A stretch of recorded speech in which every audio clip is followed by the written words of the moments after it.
সুষ্ঠু নির্বাচন আয়োজনের জন্যই অন্তর্বর্তী সরকারের প্রধান দায়িত্ব বলেছেন ডক্টর মঈন খান। সুষ্ঠু ও নিরপেক্ষ একটি নির্বাচন আয়োজন করাই অন্তর্বর্তীকালীন সরকারের প্রধান দায়িত্ব বলে মন্তব্য করেছেন বিএনপির স্থায়ী কমিটির সদস্য ডক্টর আব্দুল মঈন খান। শুক্রবার রাজধানী মিরপুরে জাতীয়তাবাদী বাউল দল কেন্দ্রীয় কমিটির উদ্যোগে জাতীয় বিপ্লব ও সহিংসতা দিবস উপলক্ষে এক সাংস্কৃতিক অনুষ্ঠান ও আলোচনা সভায় তিনি এই মন্তব্য করেন। মঈন খান বলেন, ভোটের অধিকার ফিরিয়ে আনতে দেশের মানুষকে প্রস্তুত করেছেন বিএনপির ভারপ্রাপ্ত চেয়ারম্যান তারেক রহমান। সংগ্রামে তাদের সঠিক পথে পরিচালনা করেছেন। আগামীতে এই অন্তর্বর্তীকালীন সরকার একটি সুষ্ঠু ও নিরপেক্ষ নির্বাচন দেবে, যেটা তাদের প্রধান দায়িত্ব। সেই নির্বাচনের মাধ্যমে দেশের গণতন্ত্র পুনরায় প্রতিষ্ঠিত হবে। তিনি বলেন, দেশের মানুষ ভোট দিতে চেয়েছে, তারা ৭১ সাল থেকে ভোট দিতে চেয়েছে এবং গণতন্ত্র চেয়েছিল। সেটা কি তাদের কোনো অপরাধ ছিল?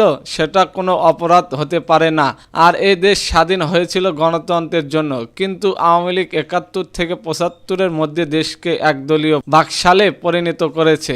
আয়োজন সংগঠনের সভাপতি মোহাম্মদ রকিবুল ইসলাম তুহিনের সভাপতিত্বে সভায় ঢাকা মহানগর উত্তর বিএনপি সদস্য সচিব মোস্তফা জামান, যুগ্ম আহ্বায়ক মোস্তাফিজুর রহমান শেগু, এস.এম. জাহাঙ্গীর, ফেরদৌস আহমেদ, মিষ্টি, আব্দুর রাজ্জাক দপ্তর প্রমুখ উপস্থিত ছিলেন ও আরো অনেকেই। এদিকে জানবেন, ফারুকীকে প্রত্যাহার না করলে রাজপথে নামব বলেছে ফয়জুল করিম। ইসলামী আন্দোলন বাংলাদেশের সিনিয়র নায়েব আমির মুফতি সৈয়দ মোহাম্মদ ফয়জুল করিম শাহীকে চরমনাই বলেছেন, ফ্যাসিবাদ ও ফ্যাসিবাদের দোসররা আবারও মাথাচাড়া দিয়ে উঠেছে। ফ্যাসিবাদ ও তাদের দোসররা এখন দেশ নিয়ে গভীর ষড়যন্ত্র লিপ্ত।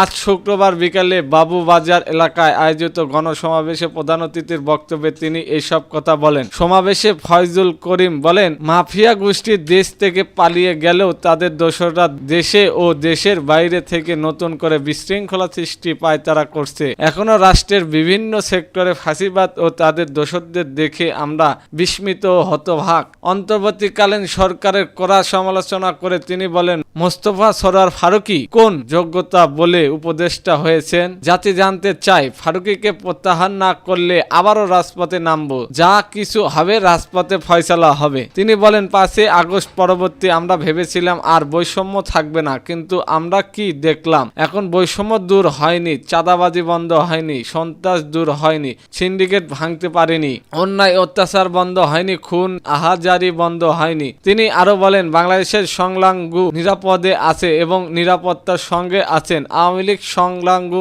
ইস্যুকে ট্রাম্প কার্ড হিসেবে ব্যবহার করতে চেয়েছে। এই দেশের জনগণ ও ইসলামী আন্দোলন বাংলাদেশের নেতাকর্মীরা ষড়যন্ত্র রুখে দিয়েছে। অন্তর্বর্তীকালীন সরকারের উদ্দেশ্যে তিনি বলেন, স্বাধীনতার দীর্ঘ ৫৩ বছর জনতার প্রত্যাশা পূরণ হয়নি। আপনাদের উপর জনতা আকৃষ্ট সমর্থন রয়েছে। কোনো বিশেষ মহল কিংবা কোনো বিশেষ দলকে সুবিধা দিয়ে জাতির সঙ্গে প্রতারণা করবেন না। দেশের বেশিরভাগই রাজনৈতিক দলের মতামতের মর্যাদা দিয়ে আগামী সংসদ নির্বাচন PR পদ্ধতি চালু করুন। সময়কে ধারণ করে PR পদ্ধতি চালুর মাধ্যমে নির্বাচন কালো টাকা ছড়াছড়ি বন্ধ, নমিনেশন বাণিজ্য বন্ধ সহ রাষ্ট্রীয় অর্থের অপচরণ বোধহয় গিয়ে আসুন। তিনি আরো বলেন, আমরা রাষ্ট্রের একটি আমূল পরিবর্তন আনুন। প্রয়োজনে সংস্কার করুন। বিনা ভয়ে কোনো ব্যক্তি, দল বা গোষ্ঠী যেন আপনাদের দ্বারা বিশেষ কোনো সুবিধা না পায় সেদিকে সতর্ক সজাগ থাকুন। ফ্যাসিবাদ ও মাফিয়াদের বিরুদ্ধে আমাদের শহীদদের রক্ত যেন বৃথা না যায়। শহীদের রক্তের সঙ্গে যেন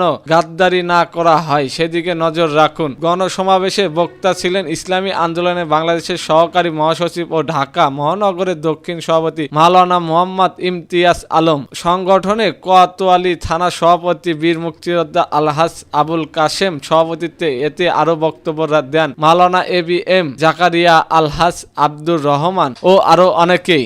এতক্ষণ আমাদের সাথে থাকার জন্য ধন্যবাদ।